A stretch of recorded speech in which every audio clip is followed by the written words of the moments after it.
हम दूसरे मुद्दे पर आते हैं, फिर हम जाएंगे उपाध्याय जी के पास भी जाएंगे। आपके गठबंधन में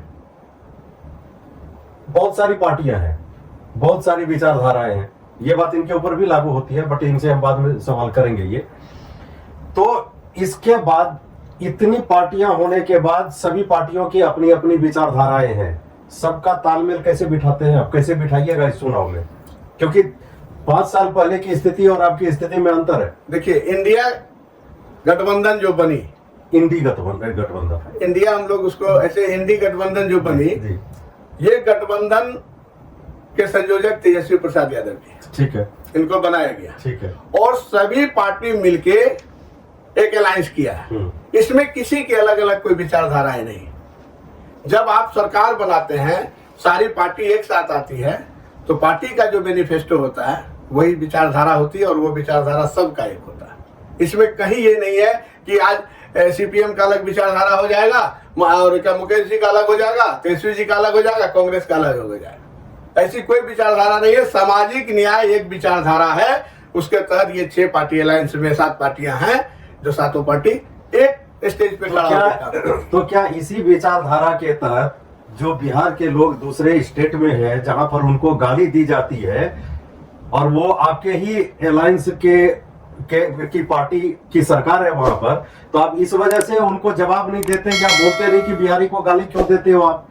क्योंकि ये कॉमन मिनिमम बिहारी को गाली देने के मुद्दा पर हमारे नेता ने कितने बार ये सवाल को सदन में भी उठाया है। नहीं, सदन में उठाना एक अलग चीज है, सदन में भी उठाया, और मीडिया में जब बात आती है, मीडिया में सवाल किया जाता है, तो उसका गोलमोल जवाब दे देते हैं। उसका जवाब क्यों नहीं देते आप ये बताइए कि महाराष्ट्र में और गुजरात में हमारे बिहारियों को गाली दिया जाता है, और आज जो सरकार है वो महाराष्ट्र और बिहार के, ठीक है, गुजरात के शीर्ष नेतृत्व को लेके बिहार में चल रहे हैं। आज बिहार में 2 गुजराती, आप लोग कहते हैं ना कि घुसपैठी क्या है बिहार में? भाई 2 घुसपैठी आके पूरा बिहार को बर्बाद किए हुए। ये 2 घुसपैठी आके पूरा बिहार को बर्बाद। नीतीश जी की जो छवि थी, आज जो नीतीश जी की छवि है, वो पूरा बिहार की जनता बता रही है।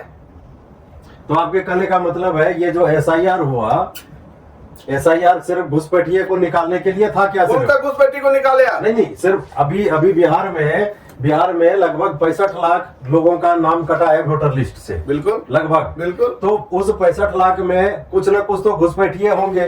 कुछ लोग हैं जो अब नहीं है इस दुनिया में, कुछ लोग हैं जो बिहार छोड़कर दूसरे स्टेट चले गए। सर, मैं आपको बता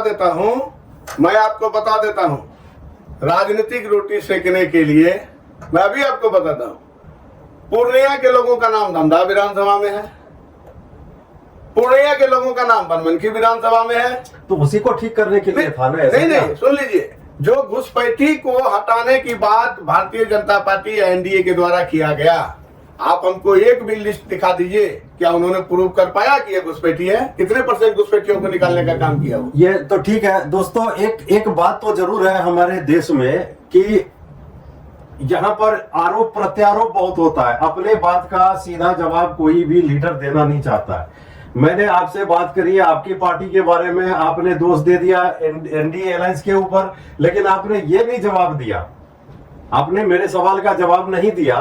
तो खैर कोई बात नहीं, आगे फिर हम आपसे बात करेंगे। फिलहाल हम चलते हैं उपाध्याय जी के पास। उपाध्याय जी, जन स्वराज पार्टी, आपकी पार्टी नई पार्टी है बिहार में, और आपके पार्टी के जो शीर्ष लीडर हैं और जितने भी लीडर्स हैं आप समेत, ये दोषारोपण तो करते हैं अभी की सरकार के ऊपर। और क्या आप अगर आपकी सरकार बन जाती है तो जिन बातों के लिए आप इनको दोषी ठहराते हैं कि भाई भ्रष्टाचार है, पलायन है, पलायन की बातें तो चलिए हम सुन चुके हैं आपसे, ये भ्रष्टाचार को कैसे कंट्रोल कीजिएगा आप? सबसे पहले जो कहते हैं ये 20 साल, और वो कहते हैं कि जंगल राज की तो बात ही करना हम नहीं है। वो तो 9,000 करोड़ का घोटाला था उनके ऊपर, उनका नाम अभियुक्त खुद ही लालू जी आज भी पैरोल पर छुटे हुए हैं, तो उनका बात नहीं। आप 20 साल से गवर्नमेंट में है बने हुए, और आज अपने शिक्षा, मैंने 5 मुद्दा रखा अपने पार्टी का मैनिफेस्टो, तो मैं पहले शिक्षा पर बात कर लूं। ये आप 70,000 करोड़ रुपया शिक्षा पर बिहार में खर्च करते हैं बच्चों पर। बच्चा उतना ही देर स्कूल में रहता है जितना देर खिचड़ी खाता है। खिचड़ी खाया और घरे चला गया, तो इससे शिक्षा का ग्राफ क्या हुआ? आपने तो शिक्षा को 20 साल में गर्त में पहुंचा दिया साहब। तो आप क्या कीजिएगा इसमें? मैं तो बोला कि अगर मेरी सरकार बनती है तो मैं सबसे पहले इंफ्रास्ट्रक्चर रातों रात तैयार नहीं कर दूंगा, झूठी वादा मैं नहीं करूंगा, इंफ्रास्ट्रक्चर करने में टाइम लगेगा। तो मैं उन मेधावी बच्चों को प्राइवेट स्कूलों में पढ़ाऊंगा और उसकी जो खर्च है वो सरकार वहन करेगी। तो इसका मतलब ये है कि जो प्राइवेट स्कूल माफिया है आज के समय में, जो कि मनमाने ढंग से पैसा वसूलता है विद्यार्थी से, तो अभी विद्यार्थी के गार्जियन पैसा देते हैं, अब वो पैसा सरकार पे करेगी। जी आपने लेकिन आप उसके ऊपर लगाम नहीं लगाएंगे। आपने जो आरोप लगाया जी, वो मनमाने ढंग से देते हैं कि सरकार ही उसमें संलिप्त है, इसीलिए सब कुछ का एक बायलॉज होता है ना। आज आप एक देख लीजिए प्राइवेट स्कूल का फीस कितना है। अमूमन आपके भी बच्चे और लोगों के बच्चे पढ़ते होंगे, महीने का फीस कितना है? बहुत है। ओर्सलाइन स्कूल की महीने की फीस 2200 रुपया है और आप कितना पैसा दे रहे हैं? 1000 रुपया लगभग हम बिहार सरकार दे रही है, तो 1200 रुपया ही ना हमको देना है। क्यों बिहार सरकार कौन सा पैसा दे रही है? अरे एक बच्चे पर जो खर्च कर रही है, जो खिचड़ी खा रहा है, प्राइवेट स्कूल में तो नहीं जा रहा है ना, वो सरकारी स्कूल में जा रहा है। तो पैसा तो लग रहा है, पढ़ तो रहे बच्चे। मेरे कहने का मतलब ये है कि अगर आप प्राइवेट स्कूल को सपोर्ट करिएगा, ठीक है, तो इसका मतलब यही है मेरी समझ के अनुसार, या हमारे जो दर्शकों ने हमसे सवाल पूछा है इस बारे में, कि अगर आप प्राइवेट स्कूल को सपोर्ट कर रहे हैं तो इसका मतलब है कि उसका जो टर्म कंडीशन है, उसका जो रूल रेगुलेशन है, उसको आप सपोर्ट करते हैं। टॉप 20 इसके लिए क्या कीजिएगा? मैं इसके लिए बायलॉज तैयार करूंगा कि जितना उसका मानक है, मानक से ज्यादा पैसा नहीं ले, ये होगा। और कुकुरमुत्ते की तरह जो स्कूल गांव-गांव खुली हुई है, उसको मैं सेंट्रलाइज करके एक प्रखंड स्तर पर बड़ी स्कूल खोलूंगा और जो बच्चे को ट्रेवल करके वहां लाऊंगा, 5 किलोमीटर 10 किलोमीटर गांव-गांव में स्कूल खुली हुई है। ऐसा तो नहीं है स्कूल का जाल बिछा हुआ है लेकिन उस स्कूल में पढ़ाई नहीं हो रही है। आज मैं कहना चाह रहा हूं आपसे, आज केरल की नर्स आके पूर्णिया में काम कर रही है। क्यों? हमारे यहाँ नर्सिंग की व्यवस्था नहीं है, तभी तो कर रही है। आज एक जीएमसीएच बन गया 600 करोड़ की लागत से, आपकी ईसीजी नहीं होती है। किस काम का ये स्वास्थ्य व्यवस्था किस काम का? तो आपका ईसीजी नहीं होता है। आपका रोड मैप क्या है? मेरा 5 साल का रोड मैप बताइए आप। मेरा रोड मैप है, सबसे पहले स्वास्थ्य की उत्तम व्यवस्था हो। एक कमजोर, उसमें हम कमजोर वर्ग का भी जो आदमी होगा उसको भी वहां रेफर, अभी तुरंत जीएमसीएच जाइएगा रेफर कर देगा, यहाँ से जाइए सिलीगुड़ी, जाइए पटना, जाइए भागलपुर। एक आईसीयू की व्यवस्था नहीं है। 78 साल हो गए आजादी के और 78 साल से पहले का ये हमारा अस्पताल है। तो आप आईसीयू खुलवाएंगे यहाँ? बिल्कुल। हाँ, वो रोड मैप बताइए। वो रोड मैप है ना, हमने जो स्वास्थ्य केंद्र, उप स्वास्थ्य केंद्र पूरे बिहार में बिछा रखा है। आप देखेंगे उप स्वास्थ्य केंद्र का मकान तो बना हुआ है लेकिन उसमें डॉक्टर नहीं है कहीं का भी। आपने पंचायती राज व्यवस्था लागू किया, कहीं पंचायती राज व्यवस्था में आपकी व्यवस्था है? आज 1,66,00,000 रुपया पूर्णिया कॉलेज को भुगतान होता है, विश्वविद्यालय को 1,66,00,000 प्रति माह। बच्चे एक दिन एडमिशन के लिए जाते हैं, दूसरी बार परीक्षा देने जाते हैं, तीसरी बार सर्टिफिकेट लेने जाते हैं। आप थाना चौक से डीआईजी चौक तक खुला हुआ है दुकानें बच्चों का पढ़ाने का। तो इंटर पास शिक्षक पढ़ा रहे हैं, ग्रेजुएट टीचर पढ़ा रहे हैं, ट्यूटर, लेकिन उस सरकारी में जिसमें 75% हाजिरी होनी चाहिए वहां बच्चे नहीं जाते हैं, जहां 1,66,00,000 रुपया प्रति माह हमारा जा रहा है। ठीक है, अब एक सेकंड मैं और कहूंगा। हाँ। आज किसान 266 रुपया आपने यूरिया का दाम रखा है, क्या किसानों को 266 रुपया में यूरिया मिल रहा है क्या? ये सरकार को निकम्मी सरकार है, इसको उखाड़ फेंकने की जरूरत है। जब 7 क्लास पास लोग उप मुख्यमंत्री बने रहेंगे और जो हमारे जिनको अभी मुख्यमंत्री बनाने की बात हो रही है नेता प्रतिपक्ष, ये सवाल उनका था। नेता प्रतिपक्ष स्तब्ध है क्योंकि हो सकता है फिर हम नीतीश जी के साथ जा सकते हैं। उनके मन में तो ये चल रही है कि 17 महीना मैंने रहा, फिर उसका भी मलाई मारा, फिर हो सकता है कभी मन बदल जाए तो चाचा भतीजा एक साथ हो जाएंगे। तो उनके मन में ये भावना है। जब तक आप भावना से ग्रसित है, जो काम विपक्ष का है वो काम हम लोग कर रहे हैं अभी, आप बताइए ना। और वो भी हमारे ऐसे राजा हैं लालू जी, वो भी चाहते हैं मेरा बेटा ही राजा बने, जबकि वो नम्मी फेल है। आप उस समाज में और आदमी पढ़ा लिखा नहीं है। ये 13 करोड़ जनता ने मैंडेट आपको दिया कि जदयू के साथ दिया या लालटेन के साथ दिया। आप लालटेन लेके चले गए जदयू में, और जदयू तो खुद फ्यूज बल्ब है, नाव पूरी उनकी चू रही है, किस समय डूब जाएगी पता नहीं। आज देखिए एक तरफ से भागने की स्थिति है। आपकी पार्टी दोनों के ऊपर भ्रष्टाचार का आरोप लगाती है। अभी तो आपकी पार्टी बनी है, नई पार्टी है आपकी, भ्रष्टाचार का आरोप आपके ऊपर भी लग गया। अभी आपके ही पार्टी के एक आदमी ने आपके ऊपर आरोप लगाया कि आप 40 लाख रुपया में टिकट बेच रहे हैं, अगर हमने पैसा नहीं दिया तो मेरा नाम काट के किसी और को दे दिया टिकट। ये भ्रष्टाचार है कि नहीं? नहीं, बिल्कुल नहीं। मैं बता रहा हूं, पूरे 13 करोड़ में 243 आदमी को ही टिकट मिल रहा है।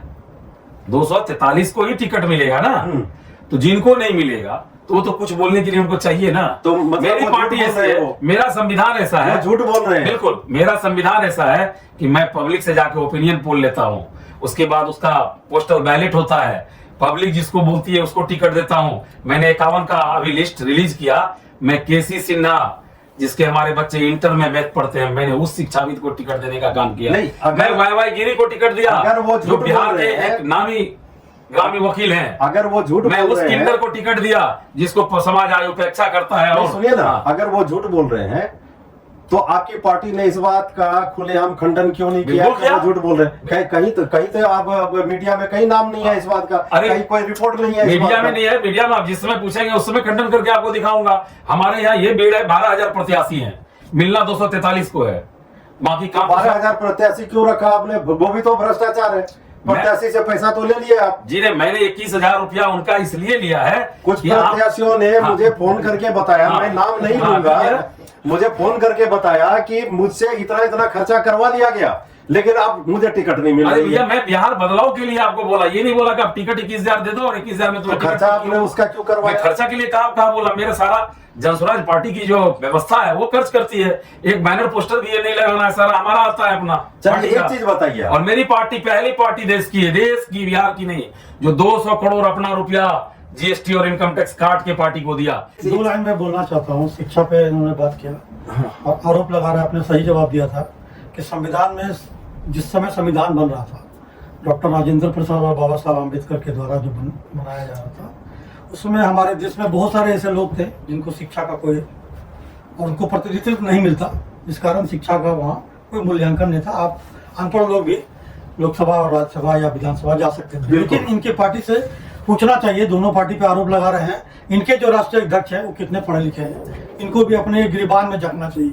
दूसरी बात कि लोग बड़े बड़े लंबे लंबे गप कर देते हैं कि हम आएंगे ऐसा कर देंगे, हम आएंगे वैसा कर देंगे। एक परिस्थिति क्रिएट होती है काम करने की, जब आप आते हैं सत्ता में तो बहुत सारा चीज लेके आते हैं। मैंने कभी नहीं कहा कि इनकी पार्टी जो थी, जो समय समय पर सब लोगों ने कितना काम किया वो दिखता और जनता को दिख रहा है। जनता आज कुछ सर्वे भी आया है हमारे पक्ष में, आप देखिए सर्वे के बारे में कि कैसे लोग हमको फिर से चाह रहे हैं कि फिर हमारी सरकार आने वाले समय में फिर हमारी सरकार बने। लोग को कहने का काम है, कहेंगे कि हम ऐसे बदलाव कर देंगे। कोई चीज़ का बायलॉज होता है कि हम स्कूल को, प्राइवेट स्कूल में बच्चों को भर देंगे, उसका भी एक सिस्टम है। सीबीएसई कोर्स का एक बायलॉज है कि आपको कितने बच्चे रखने हैं क्लास में, कितने सेक्शन बनाने हैं, वो एक दिन में नहीं बदलाव होगा। और आप राज्य की बात कर रहे हैं, सीबीएसई स्कूल से आप उस बायलॉज को कभी भी किसी भी कीमत पे चेंज नहीं कर पाएंगे। ठीक है। आपकी शिक्षा अगर व्यवस्था होगी किसी के भी, उसको सुधारने में समय लगेगा। और हमने जो 20 साल का समय लिया, हम निरंतर उस प्रयास में हैं कि बेहतर शिक्षा दे सके, जिसके लिए हमने यूनिवर्सिटी की स्थापना की। पूर्णिया को यूनिवर्सिटी मिला। अगर पूर्णिया क्षेत्र की बात किया जाए तो सेंट्रल यूनिवर्सिटी की भी बात हो रही है। क्षेत्र में जगह जगह जिस समय स्कूलों का अभाव था, हमारे सरकार आने के बाद बहुत सारे प्राइवेट स्कूल हुए। ठीक है, कमी बेसी होगी हमारे क्षेत्र में, हमारे समय में काम होगा तो कमी बेसी होगी। मेरी सरकार आती है, जितना हमने काम किया है उसको दुगने रफ्तार से काम किया जाएगा। जितने भी डेवलपमेंट दिख रहे हैं हमारे शासनकाल में, उसमें अत्यधिक विकास होगा और सबको सुशासन का फिर से राज मिलेगा। सुख चैन से लोग रहेंगे, रात भर कहीं भी घूम सकते हैं, किसी को कोई आपत्ति नहीं होगी, किसी को कोई दिक्कत नहीं होगा। बहुत बहुत धन्यवाद। बहुत बहुत धन्यवाद। Upadhyay ji, closing remarks. मेरी सरकार बनती है तो जितना मैंने 5 काम को बताया है, 5 काम सख्ती के साथ तुरंत। और पहला है शराबबंदी जो खोलना है, मैं वो मिनट में खोलूंगा। और उसके बाद जो 2,80,000 आदमी जो आज जेल में बंद है, दलित, महादलित, अति पिछड़ा, उसको तुरंत छोड़ूंगा जेल से। और जो पढ़ाई की बात मैंने की है, विश्व स्तरीय शिक्षा, उसको तुरंत काम करूंगा। और आज आप देख रहे हैं पेंशन 1100 वो हमारी देन है। और इसके बाद हमारा पेंशन 2000 होगा बुजुर्गों के लिए। और मनरेगा का जो लूट मचा है, मनरेगा का पैसा किसानों को मिलेगा। और जिस ट्रेन से यहाँ से पब्लिक पलायन करके गुजरात जा रहा है, जो डबल इंजन की सरकार के द्वारा भेजा जा रहा है, उस रेल से हमारी सब्जियां, हरी सब्जियां, ताजा सब्जियां यहाँ से अन्य राज्य जाएगा और किसान को अच्छी कमाई होगी। चलिए, बहुत बहुत धन्यवाद। बहुत बहुत धन्यवाद आपको भी। सर, आपका क्लोजिंग रिमार्क्स।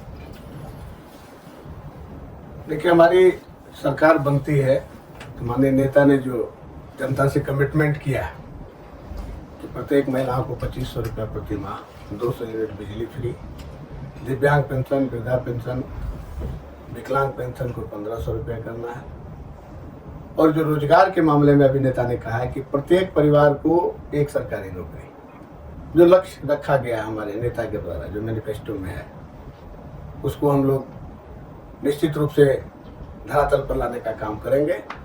और जो स्टूडेंट एग्जाम देने बाहर जाते हैं उनको फ्री पास मिलेगा, जाने और आने की का जो खर्च होगा वो सरकार वहन करेगी, और किसी भी एग्जामिनेशन में कोई भी फीस नहीं लिया जाएगा। चलिए, बहुत बहुत धन्यवाद आपका भी, बहुत बहुत धन्यवाद। तो दोस्तों, आपने देखा अभी ये जो डिबेट चल रहा था, इसमें अब आपको सोचना है, आप फैसला आपको करना है आने वाले चुनाव में कि आप किसका साथ देंगे। मैं किसी से कोई अपील नहीं कर रहा हूं, ये आपके ऊपर है। आपने तीनों को सुना, तीनों पार्टियों को सुना आपने, और मैं आप लोगों से ये कहना चाहूंगा सिर्फ कि जनता अब वादा से उब चुकी है, वादे सुन सुन के उब चुकी है जनता।